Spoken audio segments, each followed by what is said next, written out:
Or now, how many people like to go fishing?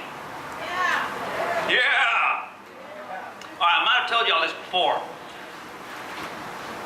Myself and my dad, we like to go catfishing.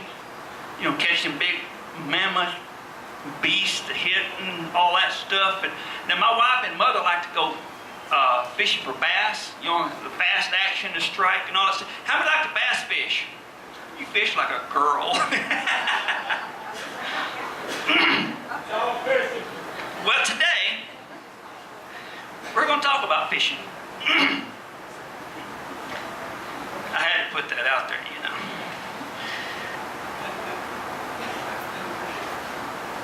You know, when Christ called his disciples, the first place he went was to fishermen.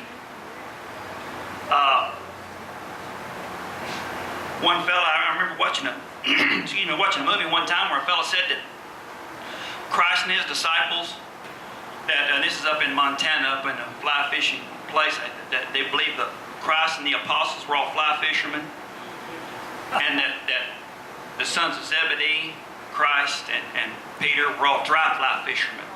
You know, what that means, I don't know, but it could be. Yes, Christ went to the disciples, to the fishermen, to find his disciples. The first thing he said was, and I'm sorry, this is in Matthew 4, 18 to 22.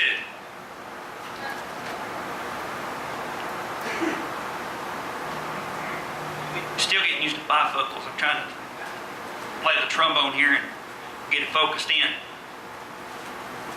Matthew 4, 18 through 22. As Jesus was walking beside the Sea of Galilee, he saw two brothers, Simon, called Peter, and his brother Andrew.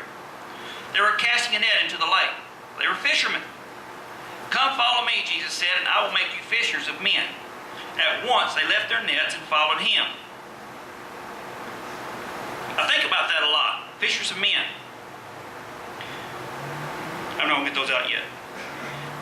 Now, being a fisherman, I enjoy getting out there, the solitude, man, you're out there in the middle of the lake, ain't nothing but you and God there anyway. And a few worms and fish and stuff, but the more important people are you and God. Of course, my wife. My wife's a fisherwoman. A fisherwoman, is that a word? Anyway, she likes to fish too. I've told y'all many times, I got her at Walmart in the fishing section. Oh, I really did. She was on sale. That was a joke. I did get her at the fishing section in Walmart, but she lost her receipt, so she stuck with me. But I love being out there, and you can be out there. It's just like being a horseback out in the middle of nowhere. You cannot tell me that there's not a God and you sit out there and look at all that stuff. I mean, it's impossible. And I've never been to the Sea of Galilee. I think you have probably. And it's serene. I mean, I've been on a big lake, but it's beautiful. And you cannot sit out there and be an atheist. I'm sorry.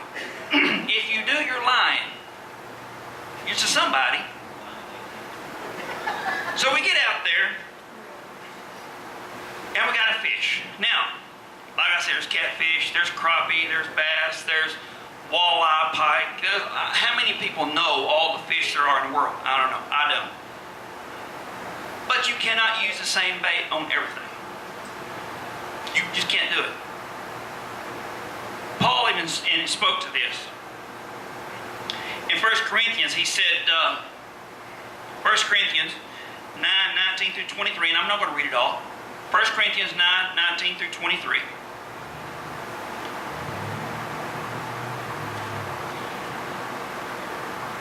He was talking about getting the name of the Lord out there, which is what we're all called to do. When Christ left the earth, he said, what? Go and make disciples of all nations, right? He was talking, he said, though I am a free man and belong to no man, I make myself a slave to everyone to win as many as possible. To the Jews, I become like a Jew to win the Jews. To those under the law, I became like one under the law, those under the law. To those not having law, I became like one not having law. Though I'm not free from God's law, but I'm under Christ's law, so as to win those not having law. To the weak I become weak to win the weak, so that by all possible means I might save some. I become all things to all men, so that by all possible means I may win some. I do this for the sake of the gospel, that I may share in its blessings. Now, let's talk about fishing. When you first start fishing, of course, when I first started fishing, it was a little different. We had a cane pole with a cork for a bobber and a worm. You know what I mean? So when I start fishing, now we start them off with a rod and reel. Really?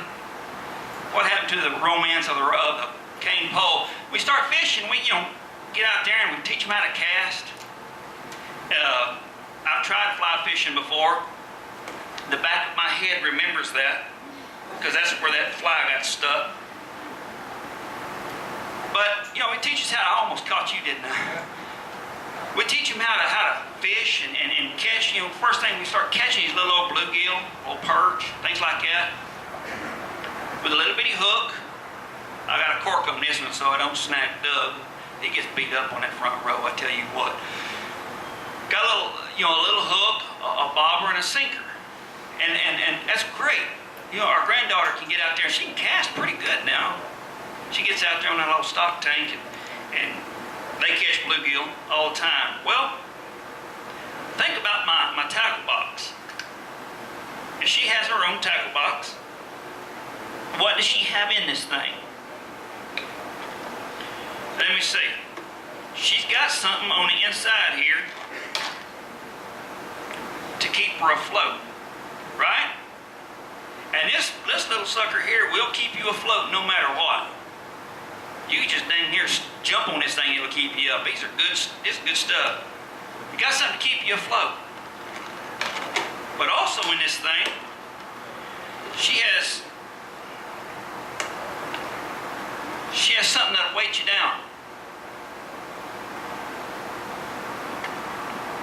Something to snag up. It really did snag. Something to get you snagged and something to weight you down. That's like most of us when we first become Christians. We've got the God.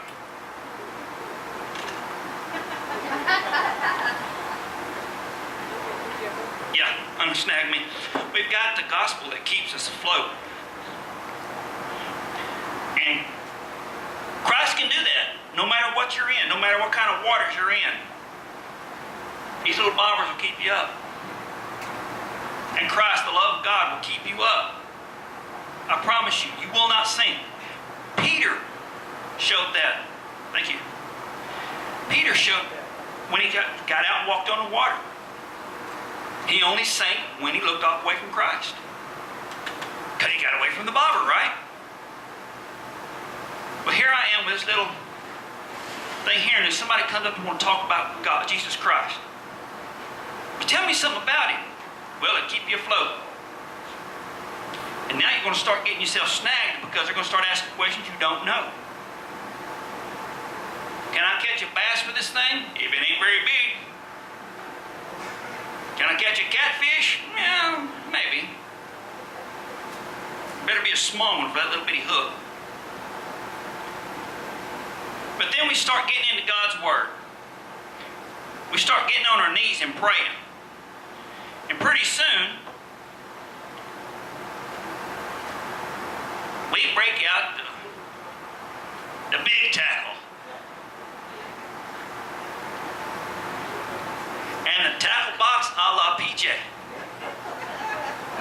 You know what? I just showed you my tackle box. The one that's right there. And this is hers. All right, we'll get into the tackle box in a little bit. Now, see, I can really reach out there and throw to them. I can go out there and get them in the snags. And if you notice, I've got the big rod and reel and the little bitty tackle box. Because I fish for catfish. She has a big honking tackle box and a little bitty rod and reel. Anyway, mine have a little thing on here I can switch bait off. Sometimes them big old catfish don't like worms. Sometimes they like lures. But with this right here, I can catch a little bitty bluegill. I can catch a big honking catfish, or I can catch him girly fish, bass. So, you know, you build up to where you can catch just almost anything. No, I've never been deep sea fishing with that. I don't know if it would catch a shark or not. I ain't fishing for one of them. But then we look at the tackle box.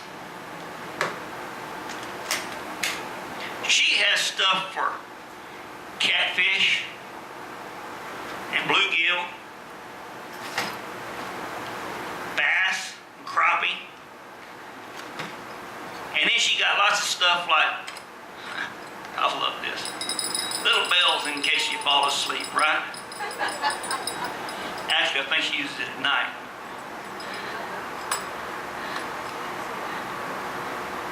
She has got fake grasshoppers, like we need them this time of year.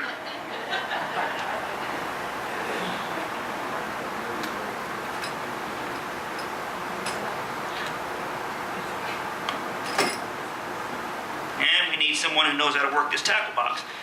She got lots of bobbers, lots of things to keep her afloat. You could probably drop this thing in the ocean, it would stay afloat with all the bobbers she got in here. And then we open the top, we got all kinds of cool bass spinner jigs. We even got something to test your battery out on your trolling motor. Now come on, she's loaded for bear. But the thing is, extra line, just saying, you got to keep your line up, right? You got to restring your rod and reel every once in a while. She even has plastic worms. And I'm telling you what, fish look at that and say, spaghetti. But the thing is, with this small box that it takes a mule to carry, she can bring her own very own seat. With this box, she can catch, I love this mic, pretty much anything in this area that there is to fish for.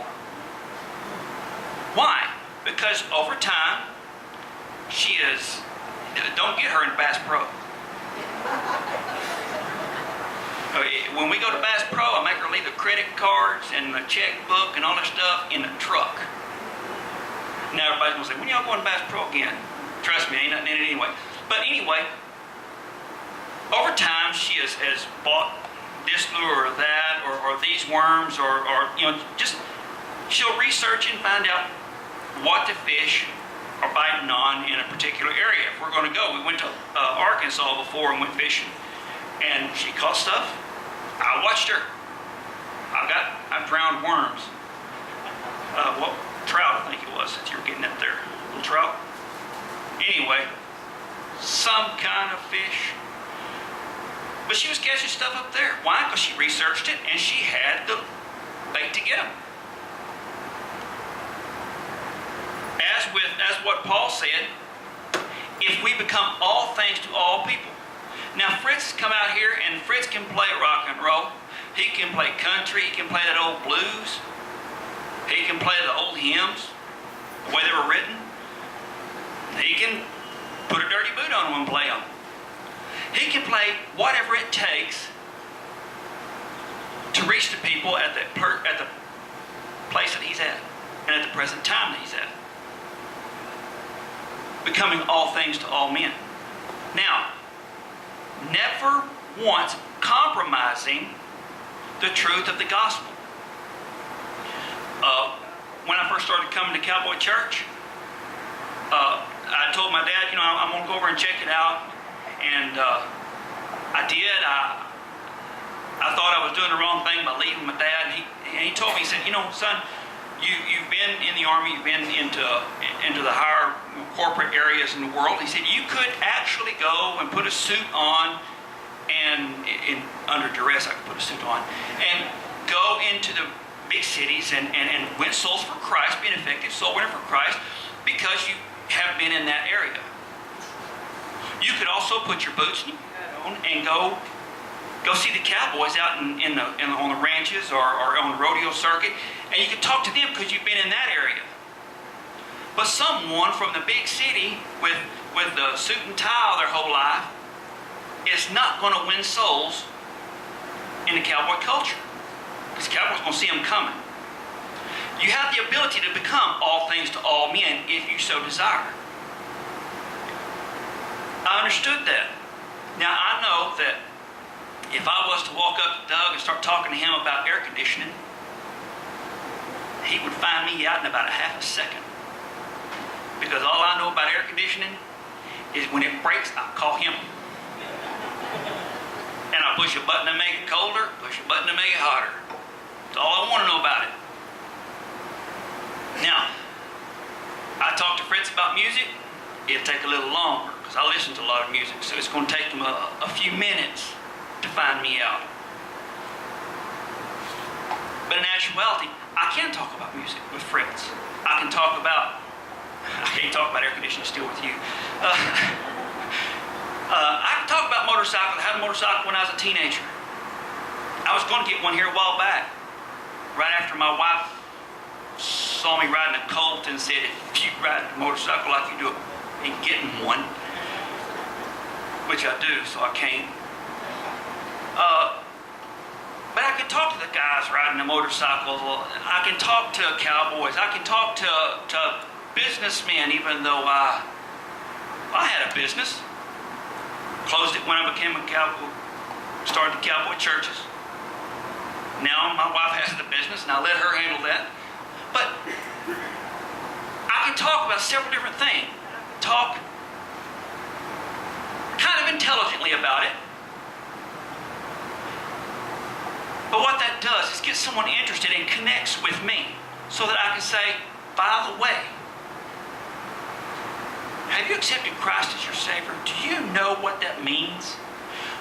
Do you know that God had a son that sacrificed himself for you so that you didn't have to work so hard to get to heaven? He gave you a gift. Just a free gift. I mean, I can't explain it any better than that. It don't cost anything. You can't work for it. You can't buy it. It's just a gift. Here it is. Have it. I got off track. So, Christ came into the world.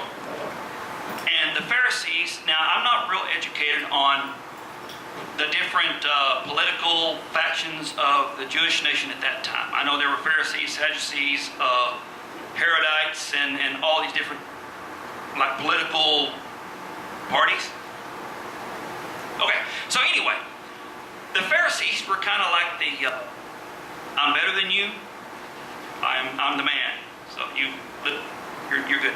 Anyway, so they came up to Jesus. When he called Matthew, he walked up to Matthew's tax booth and he said, follow me. I can't do this anymore. He said, follow me.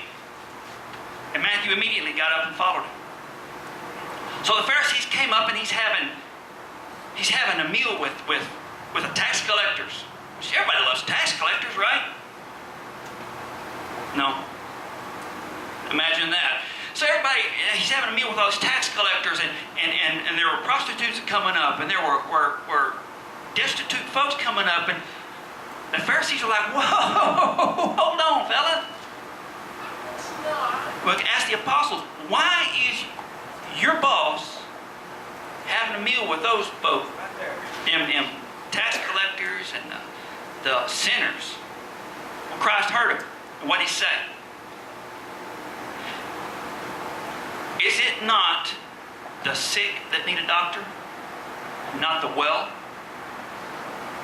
And then he said, go and find out what this means. God prefers, I believe it said, God prefers obedience over sacrifice. What does that mean? What does that mean? You can beat yourself up all day long, and it will not matter a hill of beans if you are not obedient to God. Did you know that? 2 words, I'm sorry. Do not fix a thing. Makes you feel better for saying it. But it doesn't help the feelings of the person you said it to, really. We teach our kids, say I'm sorry. Why don't we teach our kids not to do it in the first place? Man, I love this, Mike. Why don't we teach our kids not to do it in the first place? If we teach... The devil really don't want me saying that phrase. Do it in the first place? Okay, there you go, see?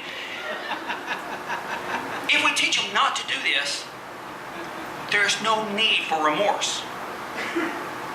And saying I'm sorry, like I said, trying to remember who it was. I was talking about their kid was really being a horse's backside. He'd always say, I'm sorry. His dad took him out and said, takes his box of nails and his fence, and I want you to drive a nail. Just keep driving until you run out of nails. And he did that. And I might be messing the story up, but this is how I remember it. Afterwards, he said, all right, every time that you drove a nail in this fence, you said, I'm sorry, you heard it. Now, I want you to say, I'm sorry, and pull each one of those nails out. And he did. After the nails were pulled out, the dad said, look at that. Look at the fence now. I don't know. He said, look at the fence now. Even though you said I'm sorry, the holes are still there. That's what happens. It's the sick that need the doctors. Christ went to the people who were ailing spiritually. And he said, look, just obey. Do what God says. Do the will of my Father. Just like I said last week, you remember that? He said, whoever does the will of my Father is my mother and brother and sisters.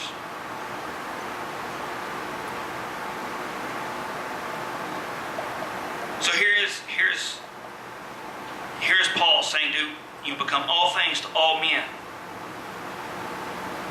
If Christ, I heard a singer named Marty Haggard once say that if Christ was here on earth in physical being right now, he would not go and shake his fist at all these people or shake his finger at all these people at the rallies for homosexuals or Save the Whales or any of these rallies or even the gun control advocates. He would walk up and hug them and say, I love you, don't love what you're doing, but I love you. How many times as a parent have we lit our kid up for what they did and then turn around and say, I love you. I'm sorry I had to do this, but I love you. Not sorry for what I did, but that I had to do it. But I love you. Now, is it okay that we do wrong? No. No. God's not saying, just go ahead and do wrong. It's okay. It's all right, I still love you. No, he's saying, I love you in spite of what you're doing. But please stop. Never brought a woman to him that was caught in adultery. Dropped her at his feet. I'm not going to tell you where to find this, but you got to find it yourself. I'm not doing the work for you. They throwed him at his feet. Throwed her at his feet, and he said, this woman's caught in adultery. The law of Moses says she should be stoned. Christ said, all right. And he wrote something on the ground. And he said, you with no sin in your life cast the first stone. He didn't say don't do it. He didn't say it's all good. Kill her. He said, fine, we can do this, but whoever has absolutely no blemish on them, throw the first stone. This was his legend. This was his lesson in judgment. He himself said, when everybody left and the lady said, he said, where's your accusers? There are none. He said, I don't accuse you either. Now, He had every right to throw that first stone because he never had a blemish on him. He had every right to pick up every one of the rocks and throw at her. But He desired obedience. Man, the devil don't like me today. He desired obedience. And now I can't even get it out of the holster. Now, let's try that one. He said, and he told Nicodemus in John 3:17, I didn't come into this world to condemn the world, but that through me the world would be saved. Christ is everything. But he became all things to all men, to the ones that needed talking to, like they were ignorant of everything. He talked to them like that, in a non-condescending manner, but explained it in layman's terms. To those who were, Nicodemus was a Pharisee. He was pretty high on the food chain, and he came to see Christ. And Christ talked to him in the language that he was able to do it. You're wondering where I'm going with this, don't you? Who said, yeah.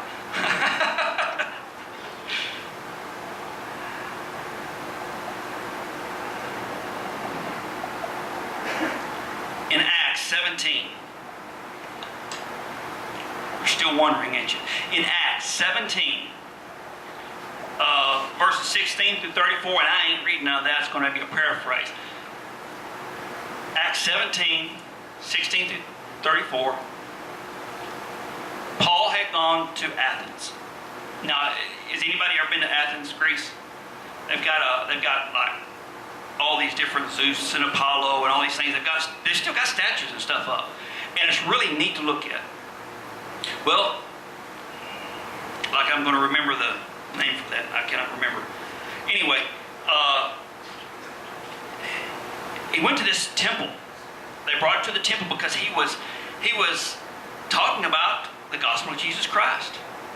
And the Jewish leaders at the time said, no, wait a minute. You're talking about things we do not understand.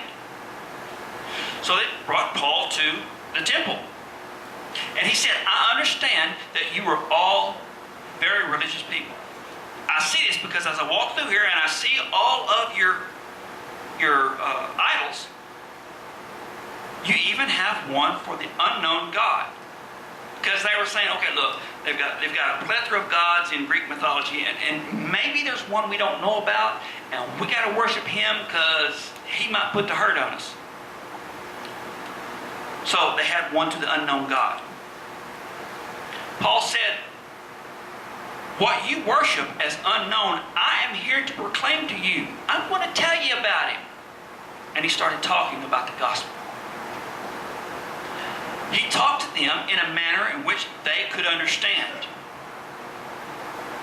And many believed at that time. Now, I'm standing up here talking about the rod and reels. Where they go? The differences in them. The tackle boxes. Well, let me ask you a question. Now, let's look at this spiritually. Have you accepted Christ as your Savior and got your first tackle box? And your first rod and reel? Did you accept Christ as your Savior 20 or 30 years ago? And you still got the tackle box and rod and reel that you got when you accepted Him? What is that commercial? What's in your tackle box? Do you have the ability? If someone comes up and says, man, I'm really hurting. I need to talk to somebody. Come here and sit down and talk to me. And you have the ability to grab this thing right here and say, well, let me show you what God says about this. Let me show you what's in His Word. Let me make it easier.